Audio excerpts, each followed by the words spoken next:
J Schwanke's Life in Bloom is brought to you by Albertsons Companies, with additional support from the following companies: the Ball Horticultural Company, Cal Flowers, Design Master Color Tool, Golden Flowers, Sunshine Bouquet, and theribbonroll.com.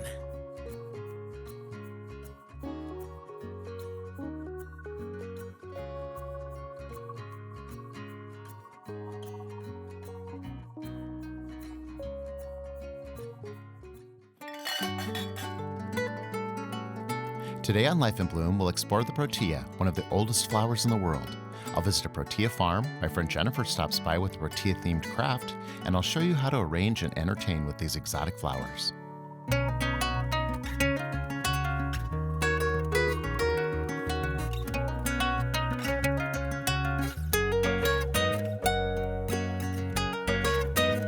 I'm J Schwanke. Welcome to Life in Bloom.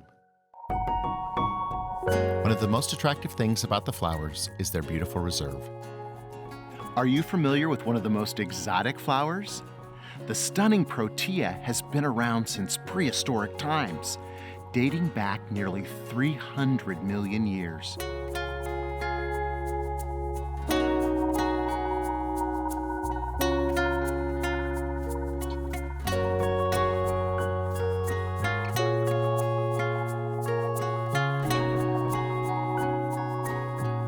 There's so many different shapes and sizes. There's over 1,600 different kinds of Protea. We have pincushions that resemble a pincushion. Great name.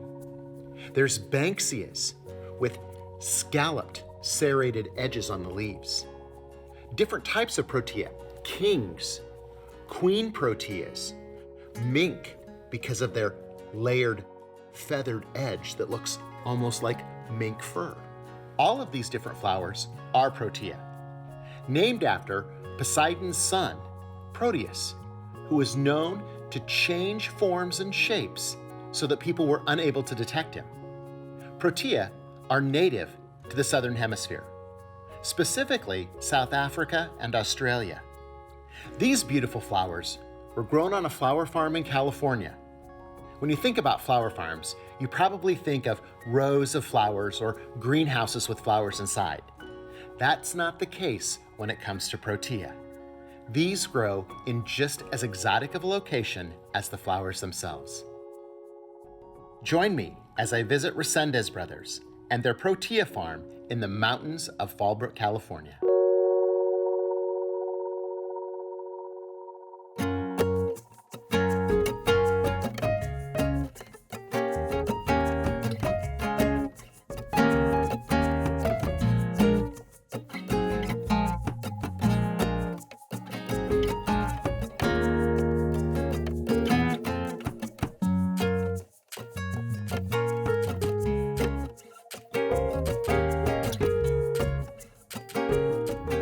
Mel, this is beautiful stuff. Hey, nice to see you. I wanted to Welcome see flowers, and you deliver flowers for us. Thank you very much. We have a few here. So lots of pincushions. Mel, there's just so many things here. There's wax, there's lepto, there's leucadendron, there's rice flower. Your fields must be incredible right now. Well, it's the time of the year that it's beautiful after all the rain.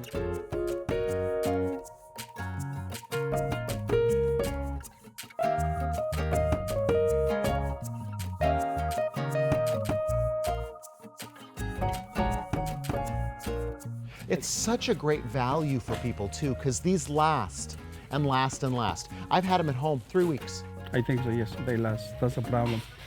People don't buy very often.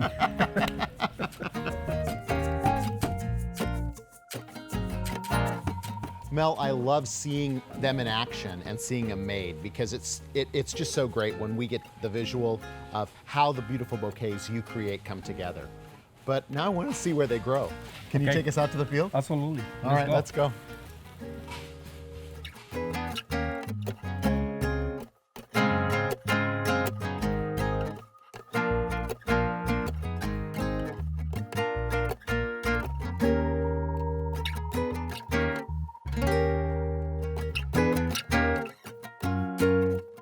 We have some grevillea flowers too. That's amazing. All that color. Okay, I'm gonna go cut a couple.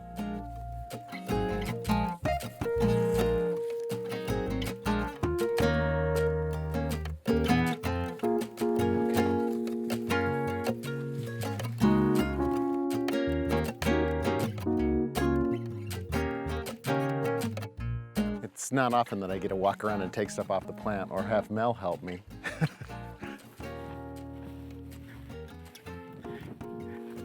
This is my selection that I did. This wax.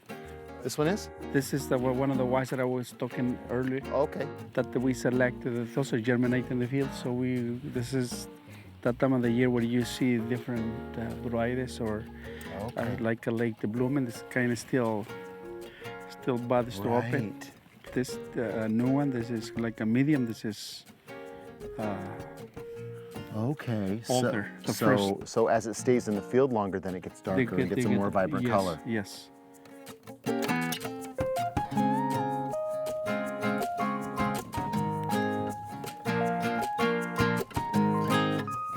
So Mel, this is pretty tall kangaroo paw. Yes, they are, and there is some others that get taller, but this is like a 48 inches. It's as tall as I am. Yeah, I think so. See? Yeah. Wow.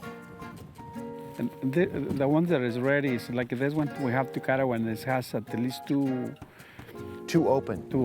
Okay. Then that means that the other ones are gonna open. This is to have a bright color, but it's not ready. Okay. So see, this is the flower that is ready here. 1, 2, 3, 4, 5 open ones, and you see the other ones are kind of ready to open. And with that green on the reverse, a complementary color scheme like that, that's just absolutely beautiful. It's going to cause so much excitement in an arrangement.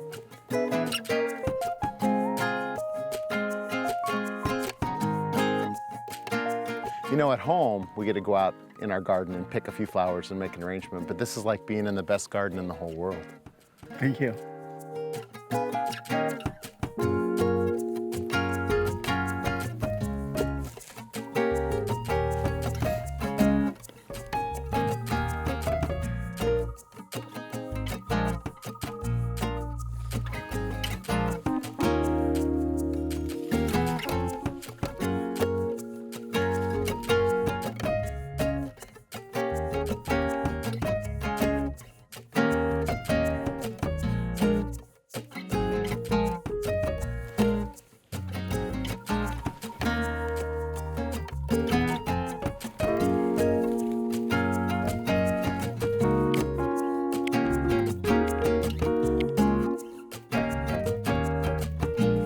From Mel's private garden, a toast to Mel Resenda's beautiful flowers.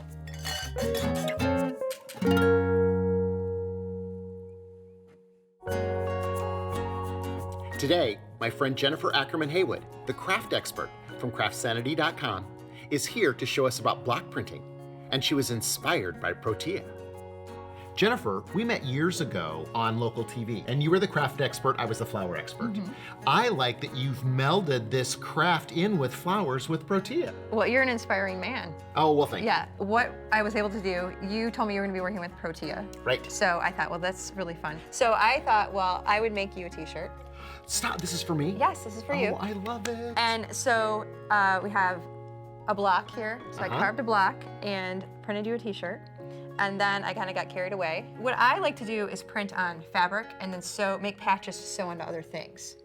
So I don't always go directly onto a t-shirt. So a tote bag, you can take You to the can do farmer's a market, a farmer's grocery market. store. You take better care of your totes if they look pretty. You know what I mean? You could also frame this. You could. You could frame it. You could. You can wear it.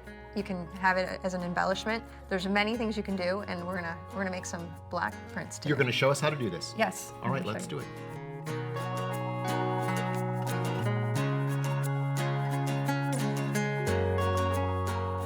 I like that you used King Protea cinnivoids as your inspiration. Yes, it was really fun because I had not done a lot of research on this type of flower. Right?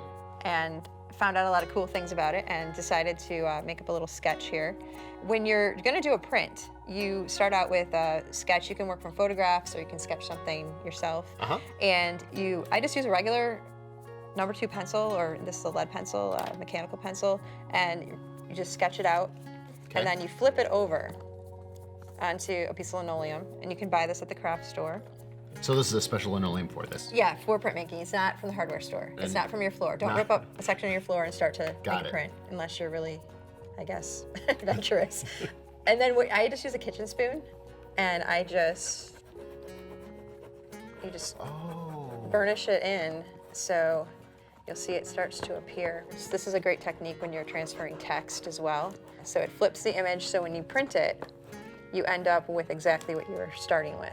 Okay, so you see right here. Oh, I can see that it. Transferred, and then you can take a peek and see if you missed any spots here. All right, so now we have the image on there. It's pretty light, but I usually hold it just on an angle here, and I'm just using a little carving tool. We're gonna go. This is a basic carving tool, and it's actually harder to carve with a basic tool. What I didn't want to do is a demonstration with very high-end tools. Should you be carving away from your hand? Yes, you should not. You don't put your hand like that. I've done that before, and I don't recommend it. I think I remember that from high school. And so you just keep carving away. And the first thing I do is I'm outlining first, and I'm gonna outline all these lines, and then you can cut away the rest. So you're just gonna be left with this basic shape, and I've left the leaves, and I'm just gonna do the accent lines here, and then just highlight those petals. So now we're ready to print? Yes, you're ready to print. So we've conditioned this. Yep, we're using ink that's water soluble, which is great because it's affordable, it's easy to clean up, but it does dry pretty fast. You really can't do printmaking a wrong way. The thing I like about printmaking is not everything's different. Every single time you do a print, it's a different thing. So we're making patches here. Okay. So we're just using some cotton fabric. And now if you want to go ahead and take yours, put it face down. Face down on this. On the cotton, yep. Okay.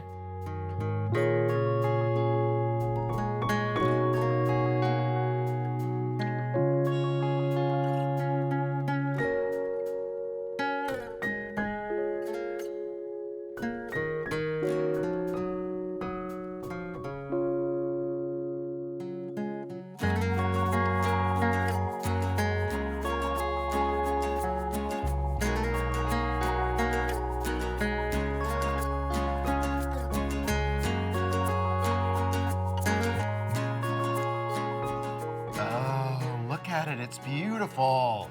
So there's some imperfections on here, but I like the fact that it's not perfect. Oh, I love it. I like that little glob over there because it reminds me of a real Protea. Right. Well, when you look at the leaves and stuff, sometimes they're not, there's a lot of symmetry to plants. However, when we look at this, it doesn't look photoshopped, No, it doesn't. There's that little Jennifer imperfection here. Right. And so you have the color variations and so forth. But, and that's the thing about printmaking. Every single print is completely different. And I like that kind of worn look a little bit too. Right. So I love that you attach it to it too. So then you can personalize it, and then if you want to keep that, you could frame it. Right. You can frame it. You can put it on a bag. You can put it on a T-shirt. And speaking of wearing, I have a surprise and a tradition. Oh wow. We always have flower crowns. So this one is for you because it has Protea on the front. Wow, this is gorgeous. And so we can wear our flower crowns. All right. Wearable flower art. I love it. You look great.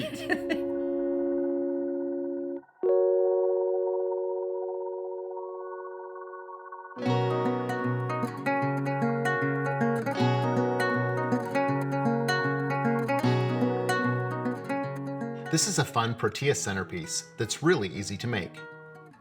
We use 2-cylinder vases, and we need 5 pincushion Protea. I chose some that were yellow and orange, and we'll alternate the colors.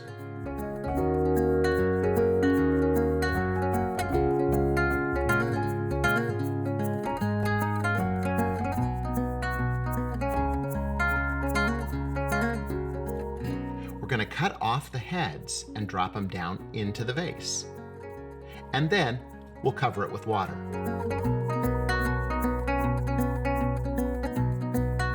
You'll notice that the heads of the flowers float. That's the interesting thing about flowers. They all float. So we're going to stack these on top of one another, and actually our candle will hold them into place. So cutting each one off short and dropping it into the vase, adding more water,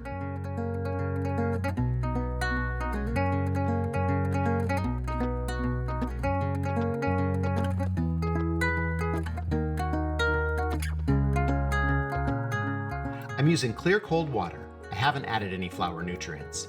It's actually best to work with clear water for this project.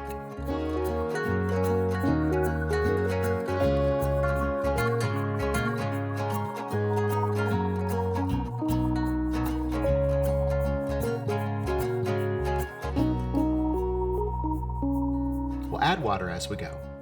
That way we'll have the right amount of water so that our flower heads are held down and our candle floats neatly on top.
One of the unique qualities of the Protea is that they dry very well. Our friend Mel Resendez creates beautiful wreaths out of Protea.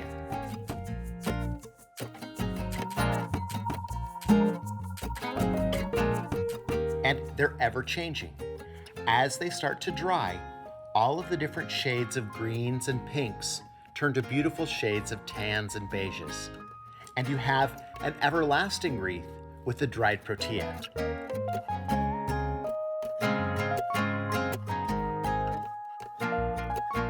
You'll notice, as they start to dry, the color evolution starts to happen, that our leaves are going from green to a chocolate brown.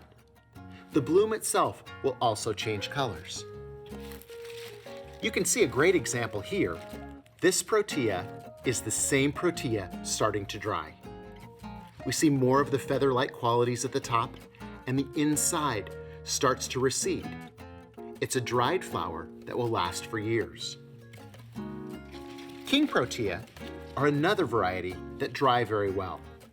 The center is almost like silver felt, and then the outside will change from a pink to a dark burgundy, allowing us to enjoy this flower for a longer period of time. The long-lasting nature of Protea doesn't stop with kings and mink. This Banksia variety already has a dried quality to it.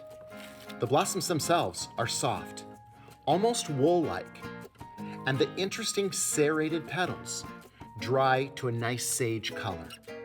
They come in orange and green and will retain some of that color when cared for properly. The best way to dry your Protea is to hang it upside down in a cool, dark room.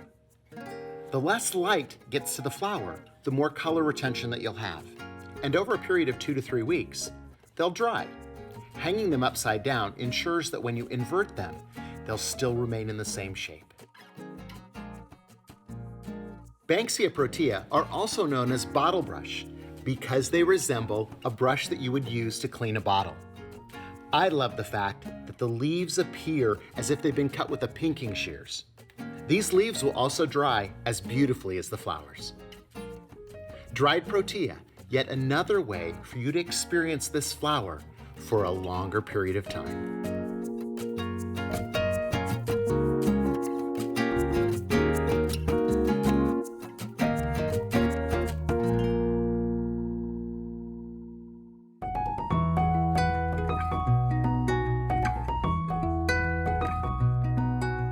Flower cocktail hour is one of my favorite times of the day. At 5 o'clock, we try and do something fun with flowers and with a cocktail, and I fix something great to eat. So today, we're making a cheese board. It features all sorts of different local cheeses, along with some almonds, some blackberries, and some honey.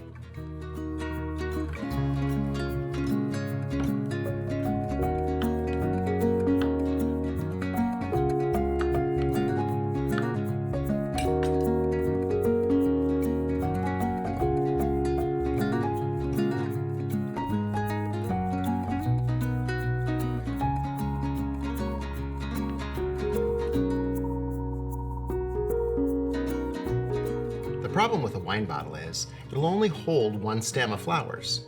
So a great way to upcycle a decorative bottle like this is to cut off the top so that it becomes a vase. Then I can fill it with several different kinds of Protea. Then it makes a great decoration as well. I can serve the wine and have a decorative vase that matches everything.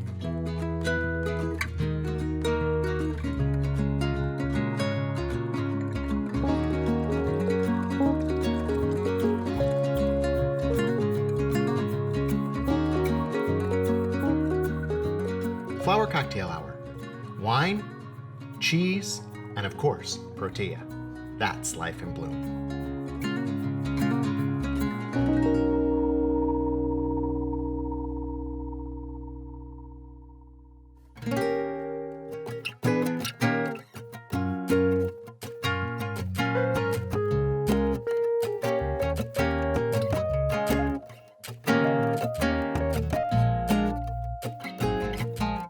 Protea nerifolia, also known as oleander leaf protea. Pink mink protea are native to South Africa.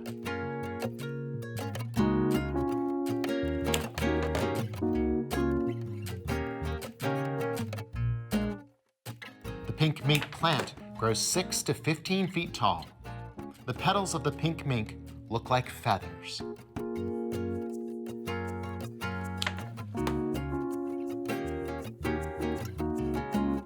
Pink mink are one of the most brightly colored proteas. Pink mink protea have cup-shaped flowers that contain nectar. Leucospermum is named for their resemblance to a pincushion. Pincushion protea are native to South Africa. Protea do not benefit from flower food. The blooming pincushion is made up of many small flowers, a composite bloom, along with bracts, which are modified leaves. The pins in the pincushion are the pistils of each individual flower. Protea are actually considered woody shrubs or trees. Depending on the variety of a pincushion, the shrubs will be 4 to 8 feet tall. Pincushions last as cut flowers for 2 to 3 weeks. In their natural South African habitat, the seeds produced by the pincushion protea are gathered up by ants and buried in the soil. Only after a fire has killed the overgrowing plants and returned their nutrients to the soil do the seeds germinate to produce more of these spectacular blooms.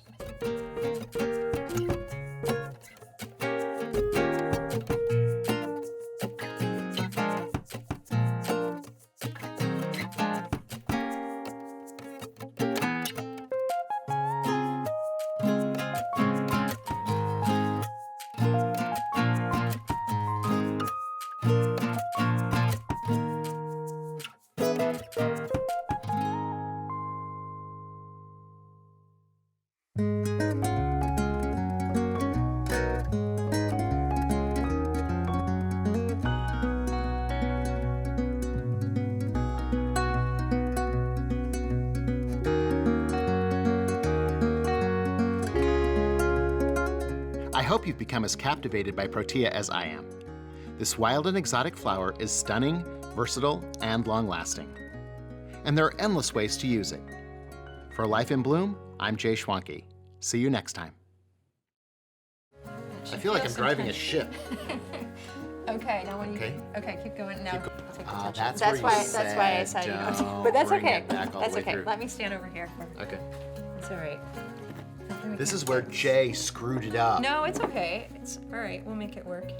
Okay, so the thing I love about flower crowns is when people put them on, they always smile and they laugh. Well, yeah, you feel like, but I feel like a royalty now. Exactly. Yeah. Printing Protea royalty. All right. It's perfect. I don't know if the high five wasn't in the script. I didn't know what else to do. I'm like, well, I have a crown on my head. I should high five someone. I would have high fived you, but I couldn't get it over there that far. Is that good? J Schwanke's Life in Bloom is filmed in Grand Rapids, Michigan. J Schwanke's Life in Bloom is brought to you by Albertsons Companies. With additional support from the following companies: the Ball Horticultural Company, Cal Flowers, Design Master Color Tool, Golden Flowers, Sunshine Bouquet, and theribbonroll.com.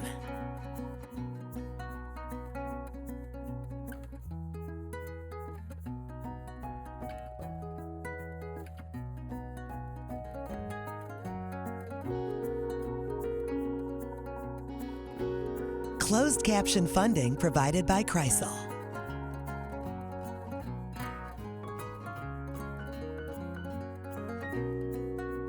For everything flowers, recipes, projects, and more information, visit ubloom.com.